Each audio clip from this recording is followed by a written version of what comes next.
Brosplay! Welcome back. Did you figure it out, bro? I did, actually. So, like, we like continuity, and I forgot about that. So, I, like, lost some health, and then I got some health, and then I killed some enemies, and then I got hit by that guy, so things aren't exactly the way they were. Story time. We almost died. Story time! Story time! You never make YouTube references. That is the first and last. This is the best day of my life. Well, not last. Best day of my life. Best day. It's the best day ever. There's I love that song by Auntie Donna because it's just like a reason to just come up with a bunch of dumb reasons why it might be a good day, and one of them was like, this guy came to school in his uniform, and then he changed his shit, but we still called him uniform cunt. Oh, what the fuck? I do appreciate Auntie Donna's ability to be very outrageous. Oh yeah, that's one of the best things about them is that they just say things that you just go, what the fuck is chuffed? Who came up with that? He actually mentions what it means in the video. He's like, I got a thesaurus and it makes me pleased. That song is one of my favorite by them because it's like, normally they're outrageous characters. Like Fuckboy is a ridiculous song. It's about everything that a fuckboy isn't. And about a guy who doesn't want to agree that he doesn't know what a fuckboy is. And it's just basically a whole bunch of dumb reasons to rhyme shit, and I love it. But the dad song is like really toned down. It's just like, I went and made my shit and got a quote. Makes me chuffed. I got a quote for 1700. Then I met a friend and he quoted me 1300, so I saved heaps. It's just like, it's so like down to earth. It's like, I got home and the footy was on and I was chuffed. Went to the bakery and they gave me chippies. I won't explain why Bickies, this reminds me of this comedian because I don't want to give away the joke that it reminded me of. But if you heard of who Daniel Sloss is?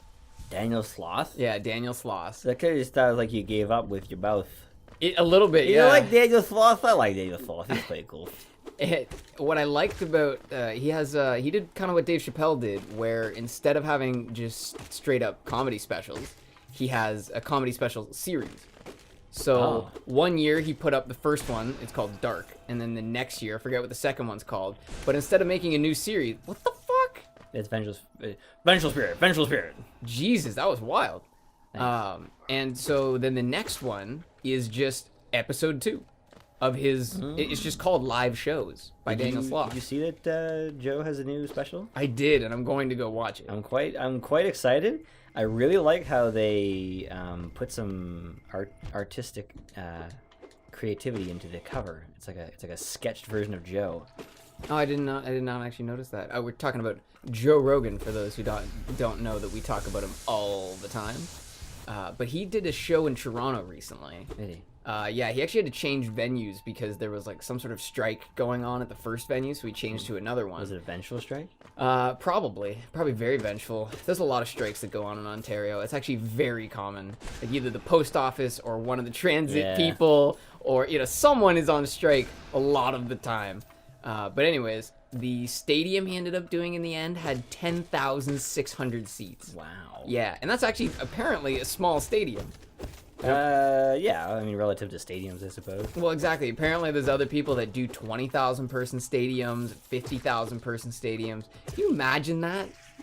Being either on stage or in the audience when there's 10,000 people watching one guy tell jokes? I was uncomfortable enough at the NSP concert? At the NSP concert, and there was only 800 people there. That's a very good point. It was a small room, though, and there was, honestly, let's face it, not really enough room for all of those people. Yeah, they were I would say pretty that's jammed basically what in. you want. That's basically, yeah. And I love this right here. Like, if you haven't already tried using the thing that they're teaching you about, you now have to. You can't get past this guy without using Vengeful Spirit. Because you need a range. And you have to attack. He gives you the ability to build. Fuck. He gives you the ability to build your. Fuck. This is not turning out well. Oh no!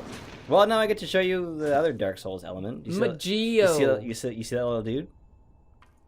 I did. I saw a little shadow. Little shadow dude. Shadow of myself. Where I walk through the valley of the shadow of myself. I shall punch him in the face and get my shit back. And when I walk out the other side, I was ancestral. What? I was ancestral. You have heard me. Hear me. Yeah, hear me. One of my favorite expressions to this day is "Did I stutter?" because it is so insulting. That happened in high school. There was this just attitude city girl, and she I don't know. I guess she was just fucking with the teacher, and he said something, and then oh no, she said something really rude and definitely off for a student to be saying to a teacher. Oh no, you overthought it. And he's like, "Excuse me?" And wait, how did that go? Oh no, it's okay. Sorry, he said something, and she was like, "Excuse me?" And he's like, "Did I stutter?" And she's like, "Yeah, you fucking did." Ah, nice. She called his bluff on that one. But he didn't though. She was just. Oh, she was just being a bitch. She's just angry, and she didn't know Yeah. how to react, and the whole class was watching. So I have to fight myself now. He's like, Interesting. he's trying to hit me with his shadow nail. I actually had one interaction with a teacher. Ooh, that's a lot of geo. I had one interaction with a teacher that was, it was, I probably shouldn't have said what I said, but he also should have been doing what I told him to do. But there was just, the class was super loud. And me and him are trying to discuss the assignment he's telling the whole class about. And I'm asking for clarification, and yet I can't hear him over the class. So I just looked at him and I said, "Control your classroom." Oh. He was not happy about that. However, Can't imagine why. to this day, I still think that if I can't understand you speaking and you're not asking me to hold on so that you can quiet the classroom, you need to control your classroom, Mr. English teacher. The problem is that anyone in a position of authority just doesn't want to be told what to do because it's their authority, right? Mm-hmm. And it's sort of an ironic situation. It's like, oh yes, you're right. I have something that I should be doing. However, if I decide to do that, I can also tell you to not tell me what to do. Yeah, and in his defense, what he did do was he quieted the classroom down, and then later he came up to me and he said, I know what you were saying was what you felt like was correct, but you need to know that that's not something you can say to a teacher. And that's exactly how those things should be handled. Mm-hmm. One of the only teachers that did that. Most teachers would just be like, "You're going to the principal's office," and then you go to the principal's office, and the principal's like, "What happened?" And you say, "Oh yeah, I said this to the teacher," and they're like, "Well, you can't do that." Yeah, I know. I'm in the principal's office. That was a pretty good indicator that I wasn't supposed to do it. I got detention for being late to class in high school. Over you and I were both late to class at the same time. Every day, 5 minutes late. Yeah, the car, our ride essentially was late, and he never wanted to talk to my parents. He never wanted to talk to me about being late. I walked in late, and he asked me to read from what we were at in the book. Obviously, I didn't know. He knew that, so it was an opportunity to embarrass a late student without finding out what's going on. And then he just gave me detention, and then I went to detention, and that was it. He never sent me to detention again, and I was still late. Jesus. So there was it was basically just him just fucking hashing it out. So what you're saying is you learned a valuable lesson and everything worked out perfectly fine because the teacher was understanding. Oh, well, I learned a great lesson about how authority works, which is that if you tell someone they can't do it, and they do it, and you don't do anything about it, then they can. That's how it works. And then that was confirmed in a workplace that I had for the longest time, where it was just there were rules. They were verbally and non-verbally communicated via memos on the wall and shit. But then people just did those things or didn't do those things, and then nothing happened. So someone's like, "Oh, but that's not allowed," and I'm like, "Okay, what's gonna happen?" Well, nothing. They're gonna let it go, and I'm like, "So it's allowed then?" So it is allowed, yeah. Well, no, it's not. Okay, but they did it, and there's no repercussions, so kind of sounds like it's okay. And that totally goes in the opposite direction as well. If something is wrong, but the rules allow it, people will still do it. Mm-hmm. And what's really crazy is that you don't think about it this way, but ultimately, if you're the one who thinks it's wrong, whether or not the rules allow it, you have a moral obligation to end that behavior. But that's easier said than done when the person that you have to talk to about it is your boss, right? And you have to tell them they can't do something they want to do. Which is why it's important to explain it to the person in charge as just what you would like to happen instead of telling them what to do. That's a great way to get them to just resist you. Well, and even if the person's not in charge, you should always do that. Just tell people what you want to happen and why you want it to happen, and they should understand. Yep. You know, don't say, do this. Say, can you do this so that this will work for me? And the person will either be just as resistant, it could totally happen. Oh, that was a neat little shit, secret. there's a little Venus flytrap here. I forgot about that. But yeah, it's all about not putting people's walls up, because once their walls go up, it's too late. Yeah. And what I like to do is just explain the problem. You know, it's like, sorry, I just can't hear you over the class. And just leave it at that, right? The problem is, when you're angry, emotion drives the worst things people can say. Yes, and I also didn't like this teacher, so that was, you know, And it probably happened before. You know, you probably had instances of that shit. And oh yeah, every day. Basically every day I want to tell somebody on the bus to be a courteous fucking rider. Oh yeah. Every fucking day. It's just a different thing each day. It's the same thing from the same people, but it's not always the same people. And I just want to be like, you fucking, like, do you know this is a public transit? Are you aware? Did you notice there's other people that you don't know here? Did you notice how the bus doesn't go where you want it to go? That's because it's not yours. Yeah, there's a lot of people that treat public things, or even just shared things, as if they're theirs. I lived with a lot of people like that in university that just treated this shared home as if it was their house, which is just rude. But when it comes to talking to people, something I've said to our mom before and she really liked is you can always become angry, but when you're angry, it's very difficult to go back to not being angry. Right. So try and save it. Yeah, try and reserve being angry until you're certain it's necessary. Because yeah, once you become angry, it's hard for you to say, okay, I'm sorry. But if you're being very calm and reasonable, and then you decide, all right, now it's time to get angry, it's really easy. It's really easy. I find what I really like to do is also this right here. Nice. It's really cool. I'm not gonna have time to explain it when it happens to be cool later on. Okay.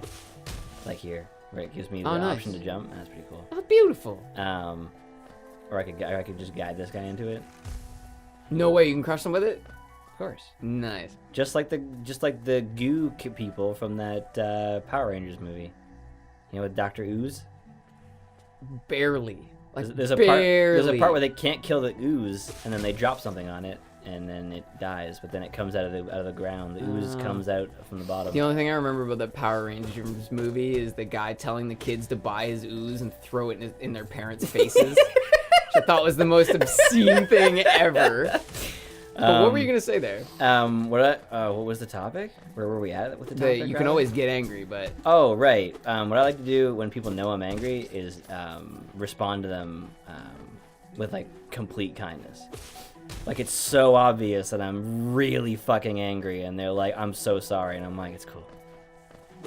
Because it hurts so much more than if I was like, you know what, you fucking should. Because at that point I become the enemy, and it's harder to care about someone you view as your enemy. But if it's like every time I've been shitty to this person, they've always responded to me kindly, it hurts more.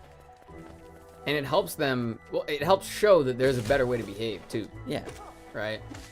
Well, and hopefully, you know, when it comes down to it and they give you shit, you can at least know that in the same circumstance you were able to do better.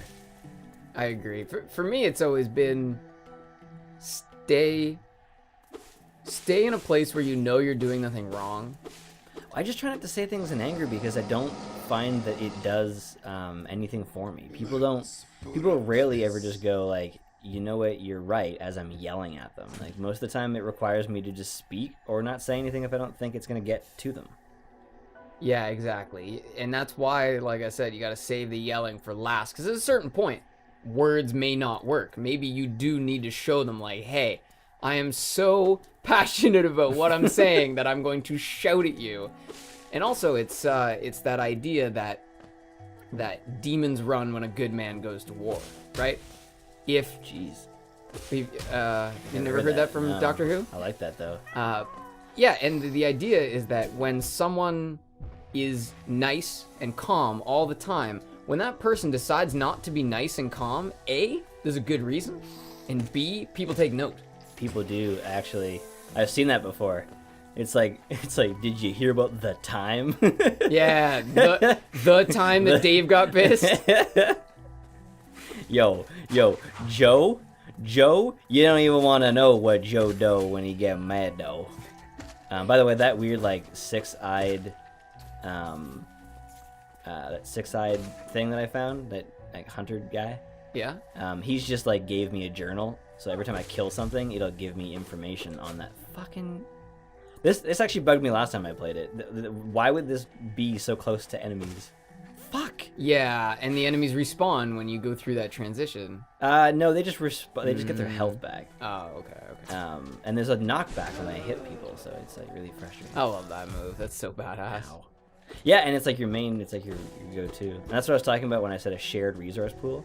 So my health regain and my vengeful spirit are both the same thing, which are both obtained through attacking enemies. I like that aspect. The core gameplay rewards more powerful elements. It's a really interesting balancing act, and it's also a classic move. It's not even new, but so few people want to do it that way.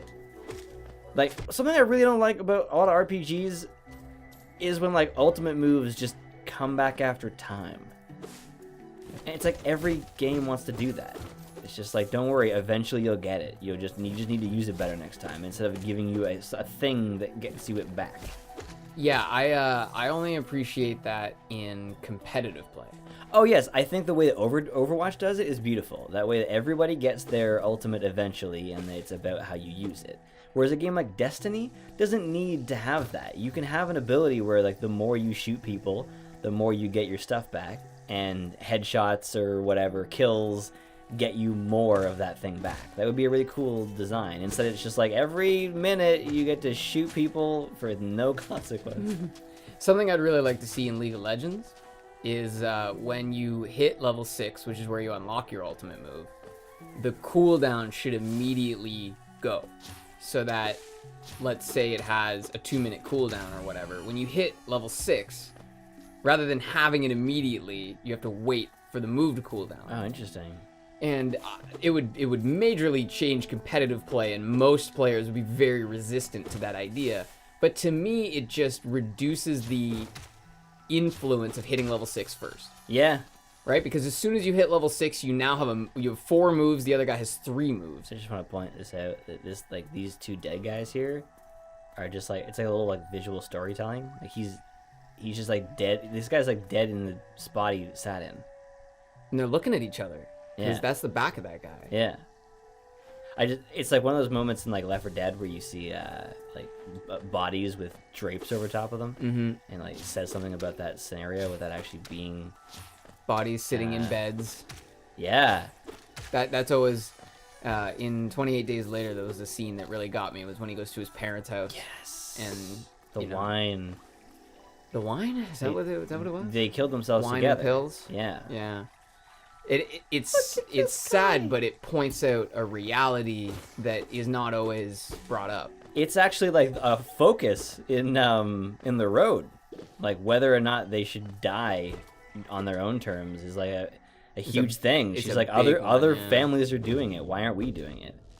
Yeah. I have not been to Fog Canyon. We are going a different direction here, boys and girls. 28 Days Later, though, that's one that I absolutely will want to bring to the discussions. The second movie is good as well, but the first movie is just fantastic. I think the second one did a really great job at sharing a different perspective. It also did a lot more stuff. Like there was way more action in that one and less thrilling moments, and then then it compounds on the thrills at the end, right? 28 Days Later is like is tense from the very beginning all the way to the end and has a very positive ending. 28 Weeks Later is like mostly pretty positive for a while. Like it actually kind of seems like this could be like a legit sustainable setting for them. And then all of the thrills happen at the end, and it does not have a positive ending. Is Jeremy Renner? Yes, he is. Yes. I love Jeremy Renner. But the scene that really gets me in the second movie, in 28 Weeks Later, is, I mean, you've pointed it out many times, the night scope scene. The night scope is so good. Such a simple trick. It is a simple trick, but because they have it from her perspective the whole time, I don't think they do any cutaways, do they? No. You see it from that vantage point, that narrow scope. And the way like the boy and girl like are like freaking out when they touch stuff that isn't bad. Yeah, it's just a railing. And she's like, ah! And she's like, no, it's fine. It's fine. It's just a dead body. It's like, oh, it's fine, is it? Yeah, no big deal. No big deal. You're going to run into those. I don't know. I don't like this. Yeah, that's not a good idea. This is what the walkthrough's for. Ah! I went a little Bill Burr there for a second. Oh! No, that was Rick. That was more Morty than anything. Yeah, it was definitely more Morty. With Burr, I find it's easier to do his voice when you're angry. What are you doing? I don't think I can do it again.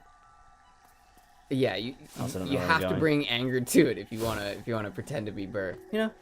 I don't know. To me, it doesn't really make sense. You go out to the movies, you're trying to see something good, and there's all these fat fucks there with the.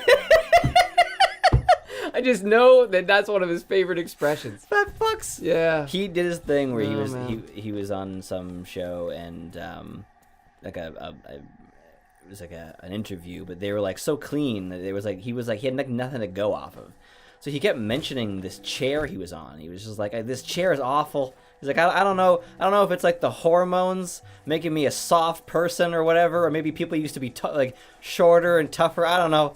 And then like, eventually this kid just like brings in a new chair and he's like, this is the only thing I have to work on. You're gonna go and take that away from me? Fucking love that guy. Oh my god, yeah, he's great.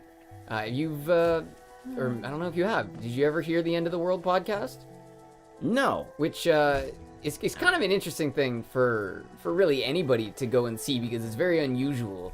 So Joe Rogan tried to get a few people together to do the End of the World podcast, the idea being that they do it right before the election between Trump and Hillary. The idea is that the world's over either way. Right. Right? So they have this podcast on the night of, which means they can actually track the election votes while they're doing the podcast. So someone will come out and say, Clinton just won this state. And so someone's updating you on the election as they're going. And it was the same night they legalized weed in California. Oh, shit. So someone comes out and he's like, by the way, weed is now legal in California. So they start smoking joints on stage. And in it, Bill Burr, he's kind of like one of the main people. But it was really interesting hearing him do half comedy, half political commentary. The way he walked that line and sometimes fell off the line, it was very interesting. He is really good at falling off the line. But also it was interesting because they wanted to have like 6 or 7 people on there, but what ended up happening is there was like 20 people because no one was controlling people going on stage, so people were just showing up. I think it was Jim Jeffries brought his kid out on stage, and everyone was just like, yeah, you have to get that kid off stage. Like that is so very illegal. We're drinking alcohol, we're in a club, we're smoking weed up here. Like you got to get the kid out of here. Jim Jeffries, man. I love how in a world in a pussified, oversensitive just what do you want to call it? PC world? PC fucking blood-sucking waste of paradise. Motherfucking. Okay, anyways. In that world, he's just like starts off with like, hey, cunts. He's just like, oh, boys love shit on the dicks. It's fucking great.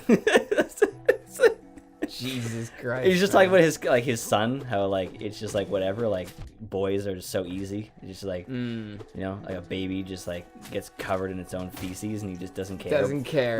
But a girl baby has like a serious problem, and he's just like, oh, boys are great. Boys love shooting the dicks. They love it. It's better than nothing.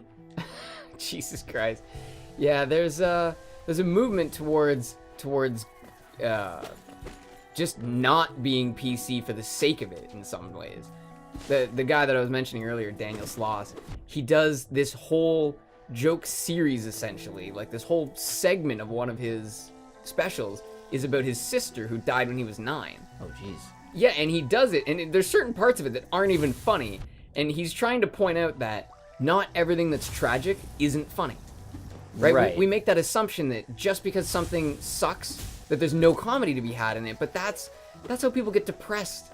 when there's no comedy in their life, right? Everything is tragedy. Everyone needs comedy, man. Laughter and comedy and hugs, all very important things. Well, one of the great stories that he told was that his mom, on the 4-year anniversary of her daughter's death, got a card with a set of flowers, and the card said, Jennifer, like, it's been a wonderful 4 years. They were celebrating their 4-year anniversary, and I guess they sent the card to the wrong place. Oh. And the mom's laughing, and he says, "Why are you laughing?" And she says, "Imagine the card that Jennifer got." Oh, no. And I just thought that is such a great example of how tragic moments can have great comedy to them as long as you're willing to see the comedy. Well, she could have been angry, but she wasn't. Jim Jeffries did a whole joke about, I don't know exactly, it was about babies, and it might have been about, like, aborting babies or something like that. And some woman in the crowd just, like, screams and runs away, and the husband is like, "We just lost a baby. We miscarried, and then we haven't done anything for 6 weeks, and this was our opportunity to get away from it." Oh, no. And it's like, I forget what he said, but Jim, like, responded it, like, so inappropriately, and it, like, made it even funnier. But that kind of situation where it is, like, so outrageously poorly timed is something I find hilarious. Like, yesterday at work, I did not manage my expectations, and I had way more work than I had to do in not enough time. And so I'm, like, kind of mad about, like, things getting in the way of me getting out on time. And then something happened that was, like, it was, like, so outrageous, the amount of extra work that I had to do, that I just fucking laughed. I was like, this is hilarious. This is the time when I have no time to do this, and it's more work than I normally have to do.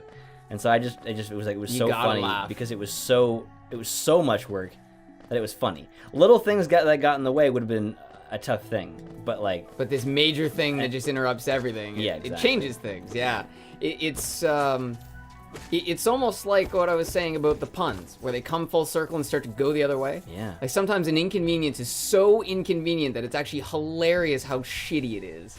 But yeah, it makes it funny. And, well, it doesn't make it funny, you make it funny by believing that it is funny. You know, comedy can be in things if you want it to be. Comedy won't just spontaneously be there. You have to find the humor in it. That's true. You really do. That's a really good way to put it. I'm gonna get this toll machine, and then we're gonna jump across the doodle, and we're gonna sit on this bench, and we'll say thank you for joining us in the first hour and a half of this. I don't know how long this is gonna be. Next time, insects!